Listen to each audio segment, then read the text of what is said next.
Hallelujah hallelujah. ಶುದ್ಧ ನಾಮಕ್ಕೆ ಮಹಿಮೆ ಉಂಟಾಗಲಿ. ಕೀರ್ತನೆಗಳು 99 1 ಮತ್ತು 2ನೇ ವಾಕ್ಯವನ್ನ ಶಬ್ದವಾಗಿ ಓದಲು ಕೇಳೋಣ.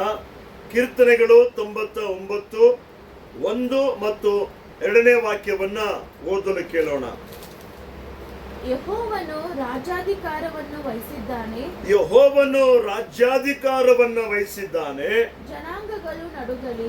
ಜನಾಂಗಗಳು ನಡುಗಲಿ. ಕೆರೂಬಿಯರ ಮಧ್ಯದಲ್ಲಿ ಆಸೀನನಾಗಿರುವಾತನು ಆಳುತ್ತಾನೆ. ಏನ್ ಮಾಡ್ತಾನಂತೆ ದೇವರು? ರೂಲಿಂಗ್, ಆಳುತ್ತಾ ಇದ್ದಾನೆ. ಭೂಮಿಯು ಕಂಪಿಸಲಿ. ಚಿಯೋನಿನಲ್ಲಿರುವ ಯೆಹೋವನು ಆತನು ಯಾರಂತೆ? ದೇವರು ದೊಡ್ಡವನು. ಆಮೇನ್. ಆತನು ಎಲ್ಲಾ ಜನಾಂಗಗಳಲ್ಲಿ ಸರ್ವೋನ್ನತನು, ಮಹೋನ್ನತನೂ ಆಗಿದ್ದಾನೆ. ಕರ್ತನ ಪರಿಶುದ್ಧ ನಾಮಕ್ಕೆ ಮಹಿಮೆ ಉಂಟಾಗಲಿ. ನನ್ನ ಪ್ರಿಯ ದೇವ ಜನರೇ, ಪ್ರಿಯ ಸಹೋದರ ಸಹೋದರಿಯರೇ, ಇಲ್ಲಿ ವಾಕ್ಯ ನಮಗೆ ಸ್ಪಷ್ಟವಾಗಿ ಏನ್ ಹೇಳ್ತಾ ಇದೆ? ಮೊದಲು ಆತನು ಯೇಸು ಕ್ರಿಸ್ತನು ರಾಜ್ಯಾಧಿಕಾರವನ್ನ ವಹಿಸಿದ್ದಾನೆ. ರಾಜ್ಯಾಧಿಕಾರವನ್ನ ವಹಿಸಿದ್ದಾನೆ. ಅದು 1 ವರ್ಷದ ರಾಜ್ಯಾಧಿಕಾರವಲ್ಲ, 5 ವರ್ಷಗಳ ರಾಜ್ಯಾಧಿಕಾರವಲ್ಲ, ಅಲ್ಲದೆ 10 ವರ್ಷಗಳ ರಾಜ್ಯಾಧಿಕಾರವಲ್ಲ. ವಾಕ್ಯ ಹೇಳ್ತಾ ಇದೆ, ಆತನು ನಿರಂತರವು ನಮ್ಮನ್ನು ಆಳುವಂತ ದೇವರಾಗಿದ್ದಾನೆ. ಆಮೆನ್. ಹಲ್ಲೆಲೂಯಾ. ಶಬ್ದವಾಗಿ ಹೇಳಬೇಕು, ಹಲ್ಲೆಲೂಯಾ. ಆತನು ಯುಗ ಯುಗಾಂತರಗಳವರೆಗೂ ಎಲ್ಲ ಜನಾಂಗಗಳನ್ನ ಆಳುವಂತ ದೇವರಾಗಿದ್ದಾನೆ. ಕೆರೂಬಿಯರ ಮಧ್ಯದಲ್ಲಿ ಆಸೀನನಾಗಿರುವಾತನು. ಕೆರೂಬಿಯರು, ಸೆರಾಫಿಯರು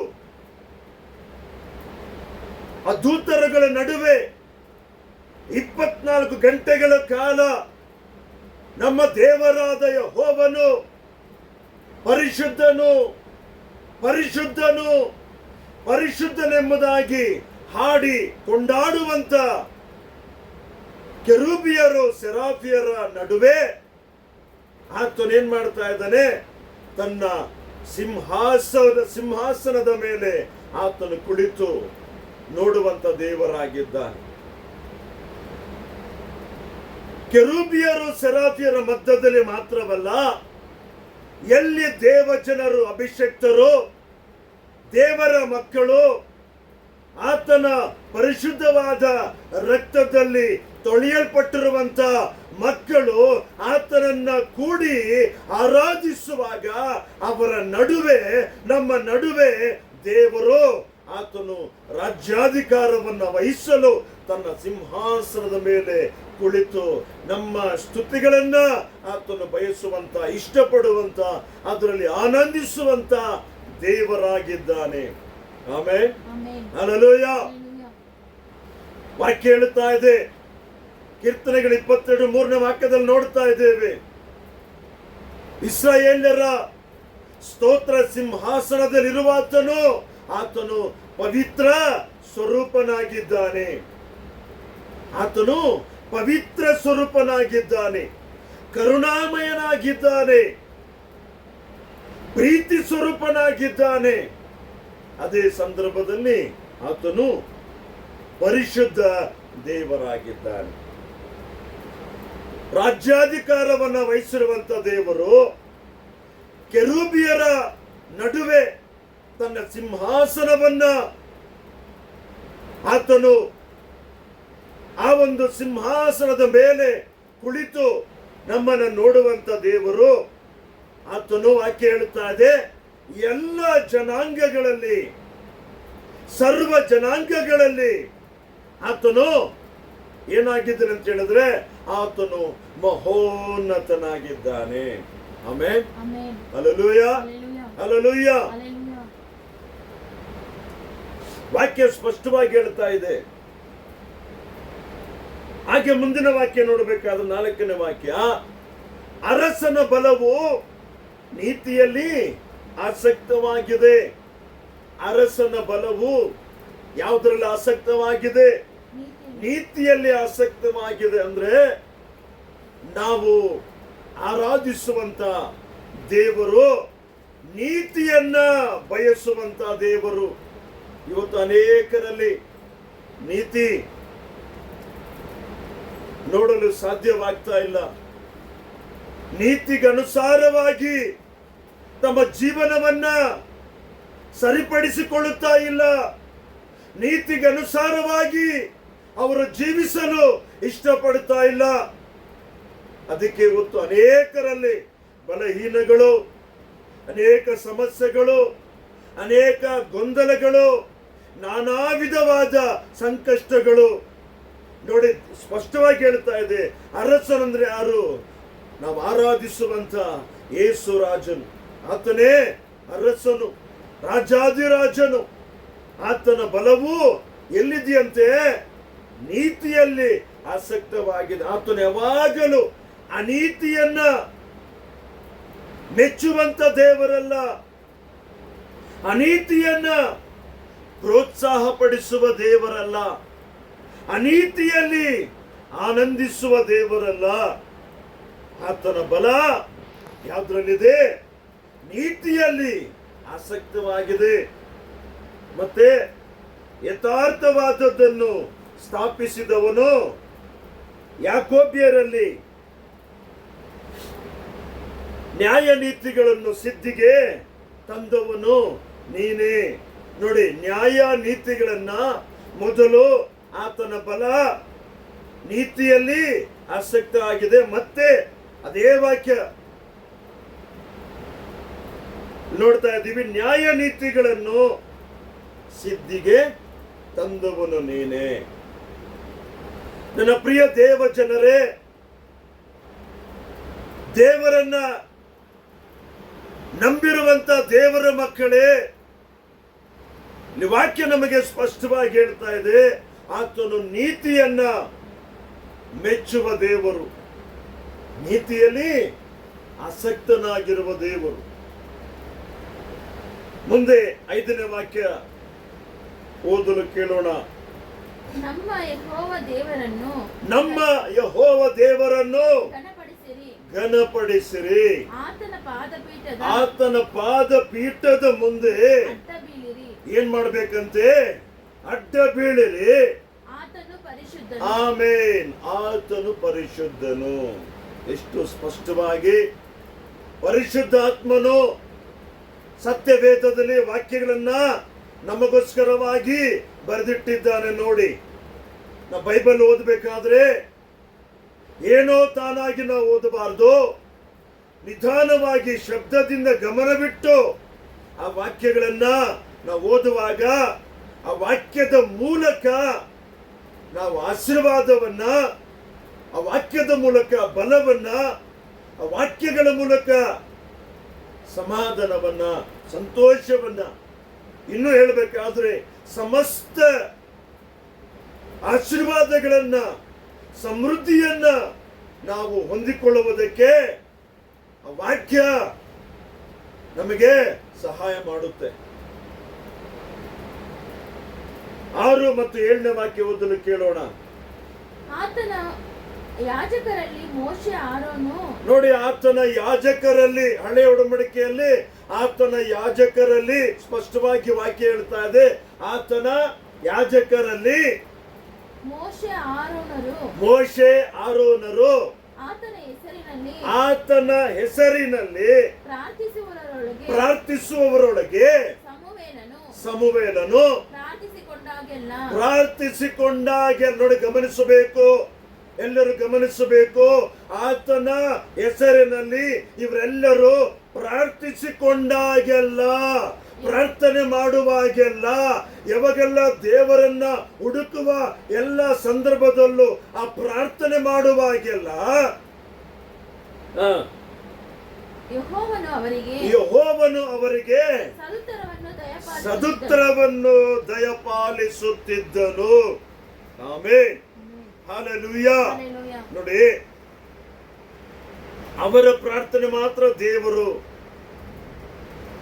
ಕೇಳಿ ಬಿಡುಗಡೆ ಕೊಟ್ಟರು ಎಂಬುದಾಗಿ ನಾವು ಅಂದುಕೊಳ್ಳಬಾರದು. ಅವರ ಯಾಜಕರು ಅವರ ಪ್ರಾರ್ಥನೆ ಮಾತ್ರ ದೇವರು ಕೇಳಿದ್ರು, ಇವರ ಪ್ರಾರ್ಥನೆ ಮಾತ್ರ ದೇವರು ಕೇಳ್ತಾರೆ, ನಮ್ಮ ಪ್ರಾರ್ಥನೆ ದೇವರು ಕೇಳೋದಿಲ್ವೋ ಏನೋ, ಈ ಒಂದು ಅನುಮಾನ ನಮ್ಮಲ್ಲಿ ಬರಬಾರದು. ಈ ಒಂದು ಸಂಶಯ, ಅನುಮಾನ ನಮ್ಮಲ್ಲಿ ಯಾವತ್ತಿಗೂ ಇರಬಾರದು. ವಾಕ್ಯ ಹೇಳ್ತಾ ಇದೆ, ಕೀರ್ತನೆಗಳು 65 ನೀವು 2ನೇ ವಾಕ್ಯ ನೋಡಬೇಕಾದ್ರೆ, ಪ್ರಾರ್ಥನೆಯನ್ನು ಕೇಳುವವನೇ ನರರೆಲ್ಲರೂ ನಿನ್ನ ಬಳಿಗೆ ಬರುವರು. ಅಂದ್ರೆ ನರರೆಲ್ಲರೂ, ಎಲ್ಲಾ ಮನುಷ್ಯರು, ಎಲ್ಲ ಸಮಸ್ತ ಜನಾಂಗದವರು ಪ್ರಾರ್ಥನೆ ಕೇಳುವಂತ ದೇವರು, ನರರೆಲ್ಲರೂ ನಿನ್ನ ಬಳಿಗೆ ಬರುವರು. ಅಂದ್ರೆ ಏನರ್ಥ? ಎಲ್ಲರೂ ಪ್ರಾರ್ಥನೆ ದೇವರು ಕೇಳ್ತಾನೆ ಅಂತ ಅರ್ಥ. ಆಗ ನಾವೇನ್ ಮಾಡ್ಬೇಕು ಅಂತ ಹೇಳಿದ್ರೆ, ನಮಗಿನ್ನೂ ನಾವು ಅದ್ಭುತವನ್ನ ಪಡ್ಕೋತಾ ಇಲ್ಲ, ನಾವಿನ್ನೂ ಹೋರಾಟದ ಮಧ್ಯದಲ್ಲೇ ನಾವು ಜೀವನ ಮಾಡ್ತಾ ಇದ್ದೀವಿ, ನಾವಿನ್ನೂ ನಮ್ಮ ಕಣ್ಣೀರಿನಲ್ಲೇ ನಾವು ಕೈ ತೊಳೆದುಕೊಳ್ತಾ ಇದ್ದೇವೆ, ನಾವಿನ್ನು ದುಃಖದಲ್ಲೇ ನಾವು ಮುಳುಗಿ ಹೋಗ್ತಾ ಇದ್ದೀವಿ, ಇಷ್ಟು ವರ್ಷ ಆದರೂ ನಾವು ಹೀಗೇ ಇದ್ದೀವಿ ಎಂಬುದಾಗಿ ಅನೇಕರು ಇವತ್ತು ಯೋಚನೆ ಮಾಡುವುದುಂಟು, ಅದನ್ನು ಕುರಿತು ದುಃಖ ಪಡುವುದುಂಟು.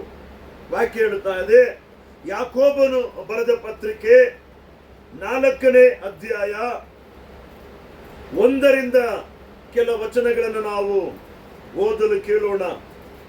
ಯಾಕೋಬನು ಬರೆದ ಪತ್ರಿಕೆ 4ನೇ ಅಧ್ಯಾಯ 1ರಿಂದ ಕೆಲ ವಚನಗಳನ್ನು ನಾವು ತೆಗೆದುಕೊಳ್ಳೋಣ.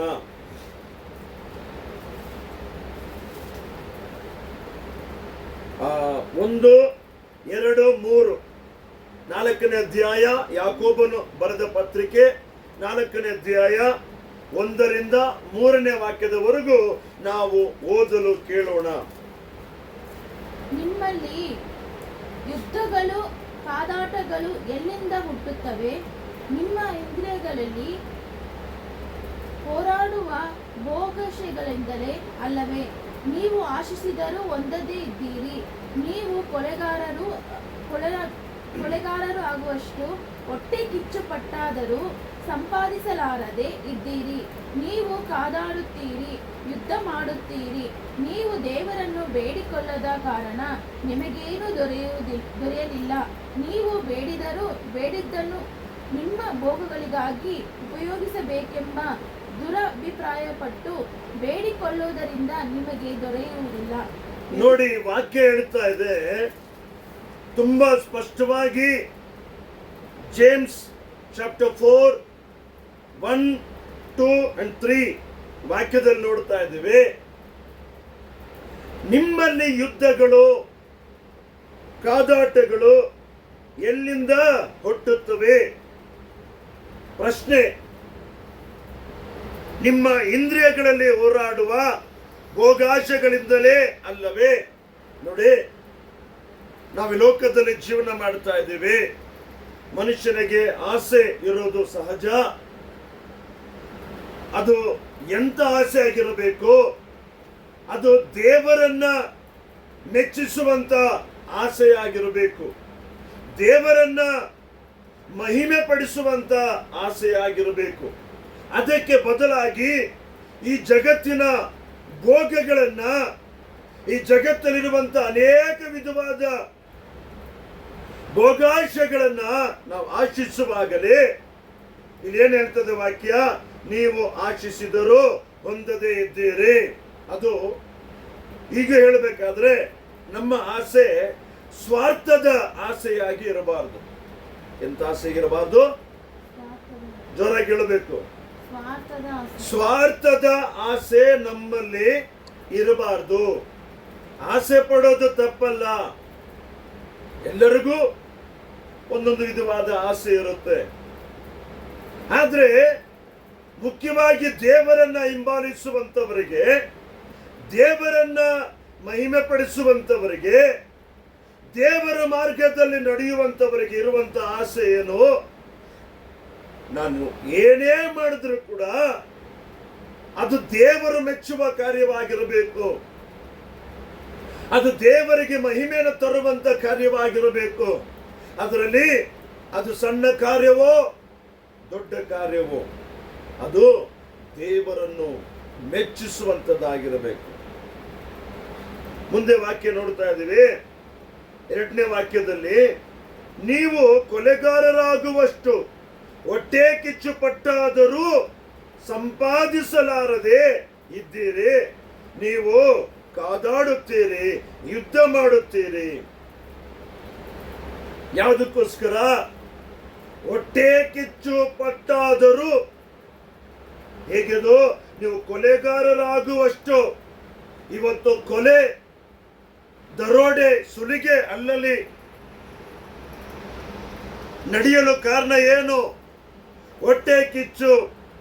ಇವರ ಮೇಲೆ ಅವರಿಗೆ ಹೊಟ್ಟೆ ಕಿಚ್ಚು, ಅವರಿಗೆ ಇವರ ಮೇಲೆ ಹೊಟ್ಟೆ ಕಿಚ್ಚು. ಈ ರೀತಿ ನಾನಾ ವಿಧವಾದ ಕಾರ್ಯಗಳಲ್ಲಿ ಇವತ್ತು ಜನರು ತಮ್ಮನ್ನ ಏನ್ ಮಾಡ್ತಾ ಇದ್ದಾರೆ? ವಂಚನೆಗೆ ಗುರಿ ಮಾಡಿಕೊಳ್ಳುತ್ತಾ ಇದ್ದಾರೆ. ಆದ್ರಿಂದಲೇ ಅವರು ಬಯಸುವುದನ್ನ ಪಡೆಯದೇ ಇದ್ದಾರೆ. ಆಸ್ತಿಗಾಗಿ, ಹಣಕ್ಕಾಗಿ ಕೊಲೆ ಮಾಡಿ ನಂತರ ಸೆರೆಮನೆಯಲ್ಲಿ, ಜೈಲಲ್ಲಿ ಏನ್ ಮಾಡ್ತಾ ಇದ್ದಾರೆ? ಬಂಧಿಸಲ್ಪಟ್ಟು ಇವತ್ತು ನೋವನ್ನ ಅನುಭವಿಸುತ್ತಾ ಇದ್ದಾರೆ. ಕಾರಣ ಏನು? ಹೊಟ್ಟೆ ಕಿಚ್ಚು. ನೋಡಿ, ವಾಕ್ಯ ಸ್ಪಷ್ಟವಾಗಿ ಹೇಳ್ತಾ ಇದೆ, ನೀವು ಕೊಲೆಗಾರರಾಗುವಷ್ಟು. ವಾಕ್ಯ ಸ್ಪಷ್ಟವಾಗಿ ಹೇಳ್ತಾ ಇದೆ, ನೀವು ಕೊಲೆಗಾರರಾಗುವಷ್ಟು ಹೊಟ್ಟೆ ಕಿಚ್ಚು ಪಟ್ಟಾದರೂ ಸಂಪಾದಿಸದೇ ಇದ್ದೀರಿ. ಹೊಟ್ಟೆ ಕಿಚ್ಚು, ಸ್ವಲ್ಪ ಹೊಟ್ಟೆ ಕಿಚ್ಚು ಏನಾಗುತ್ತೆ? ದಿನೇ ದಿನೇ ಅದು ಕೊಲೆ ಮಾಡುವಂತ ಹಂತಕ್ಕೆ ಹೋಗ್ಬಿಡುತ್ತೆ. ಇದು ತುಂಬಾ ಅಪಾಯ. ಯಾರು ಕೂಡ ಇದರಲ್ಲಿ ಭಾಗಿಯಾಗಬಾರದು. ಅದಕ್ಕೆ ವಾಕ್ಯ ಹೇಳ್ತಾ ಇದೆ, ನಿಮ್ಮಲ್ಲಿ ಸಣ್ಣ ಒಂದು ಆ ವಿಷದ ಬೀಜ ಅದು ಸಣ್ಣದಾಗಿರುವಾಗಲೇ ಅದು ಏನ್ ಮಾಡ್ಬೇಕಂತೆ? ಕಿತ್ತು ಬಿಸಾಡಬೇಕು, ಅದನ್ನು ತೆಗೆದು ಸುಟ್ಟು ಬಿಡಬೇಕು, ಅದನ್ನು ಬೆಳೆಯಕ್ಕೆ ಬಿಡಬಾರದು. ನನ್ನ ಪ್ರಿಯ ದೇವ ಜನರೇ, ಹೊಟ್ಟೆ ಕಿಚ್ಚು ಅನ್ನೋದು ನಮ್ಮ ಸಮಾಧಾನವನ್ನ, ನಮ್ಮಿಂದ ನಾವೇ ನಮ್ಮ ಸಮಾಧಾನವನ್ನ ಕೆಡಿಸಿಕೊಳ್ಳುವಂಥದ್ದು, ನಮ್ಮ ನೆಮ್ಮದಿಯನ್ನ ನಾವೇ ಹಾಳು ಮಾಡಿಕೊಳ್ಳುವಂಥದ್ದು.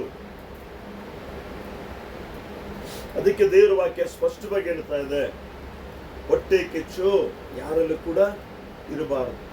ಯಾಕಂದ್ರೆ ಆತನು ರಾಜ್ಯಾಧಿಕಾರವನ್ನು ವಹಿಸಿದ್ದಾನೆ, ಆತನಿಗೆ ಸಮಸ್ತವೂ ಸಾಧ್ಯ. ಅದಕ್ಕೆ ದಾವೀದ ಎಲ್ಲಾ ಸಂದರ್ಭದಲ್ಲೂ ದೇವರನ್ನೇ ದೃಷ್ಟಿ ಇಟ್ಟು, ದೇವರ ಹತ್ರ ಮೊರೆ ಇಟ್ಟು, ದೇವರೇ ನನ್ನ ವಿಜ್ಞಾಪನೆಯನ್ನ ನೀನು ಆಲಿಸುವ ದೇವರು, ನನ್ನಲ್ಲಿ ಯಾವುದೇ ವಿಷ ಬೀಜ ಬರಬಾರ್ದು, ಯಾವಾಗಲೂ ದೇವರ ಹತ್ರ ಪ್ರಾರ್ಥನೆ ಮಾಡು. ದೇವರಿಗೆ ಇಷ್ಟವಾಗಿರುವಂತದ್ದನ್ನೇ ದಾವೀದ ಮಾಡುತ್ತಾ ಇದ್ದ. ಅದಕ್ಕಾಗಿ ದೇವರು ಹೇಳ್ತಾರೆ, ದಾವೀದನು ನನ್ನ ಹೃದಯಕ್ಕೆ ತಕ್ಕವನು, ನನ್ನ ಚಿತ್ತವನ್ನ ನೆರವೇರಿಸುವವನು. ಆ ರೀತಿ ನಾವು ಜೀವನ ಮಾಡಬೇಕಾದ್ರೆ ದೇವರು ರಾಜ್ಯಾಧಿಕಾರವನ್ನು ವಹಿಸಿರುವಂತ ದೇವರು ಕೆರೂಬಿಯರು ಸೆರಾಫಿಯರ ಮಧ್ಯದಲ್ಲಿ ಆಸನಾರೂಢನಾಗಿರುವಂತ ದೇವರು ನಮಗೆ ತಕ್ಕ ಸಮಯದಲ್ಲಿ, ತಕ್ಕ ಕಾಲದಲ್ಲಿ ನಮ್ಮ ಅಗತ್ಯಗಳನ್ನ ಸಂಧಿಸಿ ನಮ್ಮ ಎಲ್ಲ ವಿಧವಾದ ಹೋರಾಟಗಳಿಂದ ನಮ್ಮನ್ನು ಬಿಡುಗಡೆ ಕೊಟ್ಟು ನಮಗೋಸ್ಕರವಾಗಿ ಆತನು ಯುದ್ಧವನ್ನ ಮಾಡುತ್ತಾನೆ. ಹಲ್ಲೆಲೂಯಾ. 3ನೇ ವಾಕ್ಯ ನೋಡ್ತಾ ಇದ್ದೀವಿ. ಅದೇ ಅಧ್ಯಾಯದಲ್ಲಿ ಅದೇ ಯಾಕೋಬನು ಬರೆದ ಪತ್ರಿಕೆ 4ನೇ ಅಧ್ಯಾಯ 3ನೇ ವಾಕ್ಯದಲ್ಲಿ, ನೀವು ಬೇಡಿದ್ದನ್ನು ನಿಮ್ಮ ಭೋಗಗಳಿಗಾಗಿ ಉಪಯೋಗಿಸಬೇಕೆಂಬ ದುರಭಿಪ್ರಾಯ ಪಟ್ಟು ಬೇಡಿಕೊಳ್ಳುವುದರಿಂದ ನಿಮಗೆ ದೊರೆಯುವುದಿಲ್ಲ.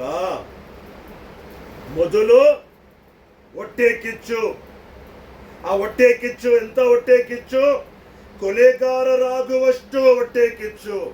ಎರಡನೇದು ದುರಭಿಪ್ರಾಯ. ಒಳ್ಳೆ ಅಭಿಪ್ರಾಯ ಇರಬೇಕು. ಇವತ್ತೇನಾಗಿದೆ? ಅದಕ್ಕೆ ಬದಲಾಗಿ ದುರಭಿಪ್ರಾಯ. ಆದ್ರಿಂದನೇ ನಾವು ದೇವರ ಹತ್ರ ನಾವು ಏನು ಕೂಡ ಹೊಂದಿಕೊಳ್ಳುವುದಕ್ಕೆ ಸಾಧ್ಯ ಆಗ್ತಾ ಇಲ್ಲ. ದೇವರು ನಮಗೋಸ್ಕರ ಆತನು ಯುದ್ಧ ಮಾಡ್ತಾನೆ. ದೇವರು ನಮಗೋಸ್ಕರ ಇಳಿದು ಬರುತ್ತಾನೆ. ಯೆಹೋಶುವ ಪುಸ್ತಕ 23ನೇ ಅಧ್ಯಾಯ 10ನೇ ವಾಕ್ಯ ಓದೋಣ. ಯೆಹೋಶುವ 23ನೇ ಅಧ್ಯಾಯ 10ನೇ ವಾಕ್ಯ.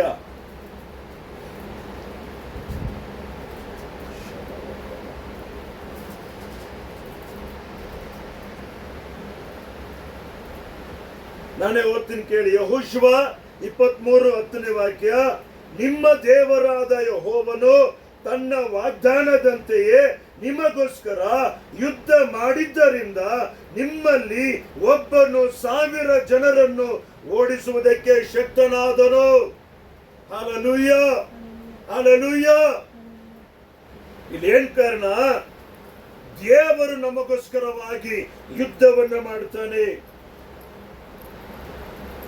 ಅದೇ 23ನೇ ಅಧ್ಯಾಯ 1ನೇ ವಾಕ್ಯ ನೋಡಬೇಕಾದ್ರೆ, ಯೆಹೋವನು ಸುತ್ತಣ ವಿರೋಧಿಗಳನ್ನು ನಿರ್ಮೂಲ ಮಾಡಿ ಇಸ್ರಾಯೇಲರಿಗೆ ವಿಶ್ರಾಂತಿ ಕೊಟ್ಟನು.